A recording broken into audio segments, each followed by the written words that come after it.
دلوقتي مع تمرين اكبر عدد واصغر عدد بطريقه سهله جدا جدا، وطفل هيستوعبها بسرعه.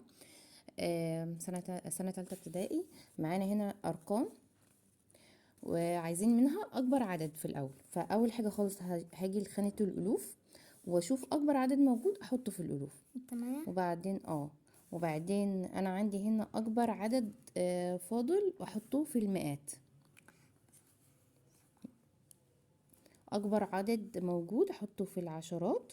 اكبر عدد موجود لسه احطه في الاحاد، وكده ابقى انا طلعت اكبر عدد بسهولة، يعني بسهولة للطفل يفهمها بسرعة. دلوقتي مع اصغر عدد هطلع اصغر عدد وابدأ فيه في الالوف.